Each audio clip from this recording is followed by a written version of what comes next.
Israeli वज़ीर-ए-आज़म Benjamin Netanyahu ने रफ़ा पर ज़मीनी कार्रवाई के मंसूबे को तर्क करने की दरख्वास्त को मुस्तरद कर दिया। खबर-रसां एजेंसी के मुताबिक तकरीबन 5.5 माह से ज़ायद अरसे से जारी इस जंग में गाज़ा की पट्टी पर रफ़ा का छोटा सा इलाका फ़लस्तीनियों के लिए वाहिद जाए पनाह है, जहाँ इस वक्त लाखों लोग पनाह लिए हुए हैं।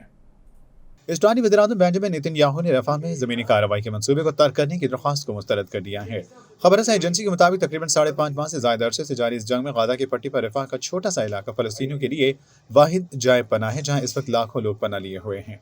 नेतन्याहू ने कानून साज़ों को बताया कि मैंने अमरीकी सदर पर बिल्कुल वाज़ेह कर दिया है कि हम रफ़ा में हमास की बटालियन को मुकम्मल तौर पर ख़त्म करने के लिए पुरज़्म हैं और ज़मीनी कार्रवाई के सिवा ऐसा करने का और कोई रास्ता नहीं है।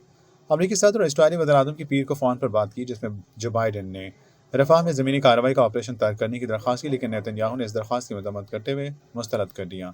व्हाइट हाउस के कौमी सलामती के मुशीर जैक सल्वान ने कहा है कि अमरीका का मानना है कि रफ़ा पर ज़मीनी हमला गलती होगी और इसराइल दूसरे तरीक़ों से भी अपने फ़ौजी मक़ासद हासिल कर सकता है। वाशिंगटन ने तकरीबन 6.5 माह से जारी जंग में जंगबंदी के लिए नए तरीके से सिफारती दबाव बढ़ाने का फैसला किया है, ताकि यरगमाल अफराद की बाजियाबी के साथ साथ गाज़ा में लोगों को कहत से भी बचाया जा सके। दूसरी जानिब अमेरिकी secretary of state Anthony Blinken ने मशरिक़ वस्ती के दौरे का ऐलान किया, जहां वो मिस्र और सऊदी अरब के सीनियर रहनुमाओं से मुलाकात करेंगे, ताकि पायदार अमन के लिए राह अमल तैयार करने पर तबादले ख्याल किया जा सके। यहाँ ये बात भी काबिल ज़िक्र है कि इस दौरे के दौरान गैर मामूली तौर पर ब्लिंकन ने इसराइल में रुकने का कोई तज़किरा नहीं किया और इसराइली वज़ारत ख़ारिजा ने भी कहा कि इस हवाले से तैयारी के लिए कोई इत्तला मौसूल नहीं हुई।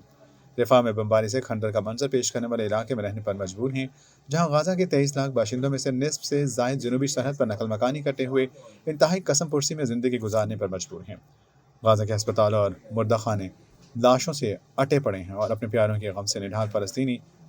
रोज़ाना लाशों को कब्रों में उतारने में मसरूफ़ नजर आते हैं, जबकि इस दौरान दूसरी जगह बमबारी से मज़ीद अमवात भी होती रहती हैं। लाशों के पास अपने प्यारों के बिछड़ने के गम से निढाल इब्राहिम हुस्ना ने कहा कि इसराइल के लिए अमरीकी हिमायत, यूरोपी हिमायत और पूरी दुनिया की हिमायत मौजूद है। वो इन्हें हथियारों और तैयारों से सपोर्ट करते हैं। उनका कहना था कि ये आलमी ताकतें हमारा मजाक उड़ाती हैं और सिर्फ अपना मकरू चेहरा बचाने के लिए फ़िज़ाई इमदाद गिराने वाले 4 या 5 तैयारे भेज देते हैं। गुज़श्ता 7 अक्टूबर को हमास ने इसराइल के खिलाफ बड़े पैमाने पर कार्रवाई की थी। ये कार्रवाई गुज़श्ता साल 7 अक्टूबर में अमल में लाई गई थी, जिसमें सरकारी आदाद-ओ-शुमार के मुताबिक 1200 अफराद मारे गए थे, जबकि 257 को हमास ने यरगमाल बना लिया था। इसके बाद से इसराइल ने गाज़ा पर वहशियाना बमबारी का सिलसिला शुरू किया था, जो 5 माह से ज़ायद का अरसा गुजर जाने के बावजूद मुसलसल जारी है और इसमें अब तक 32,000 से ज़ायद फ़लस्तीनी शहीद हो चुके हैं, जिनमें अक्सरियत बच्चों और ख़वातीन की है, लेकिन मज़ीद हज़ारों अफराद के मलबे तले दबे होने का खदशा है।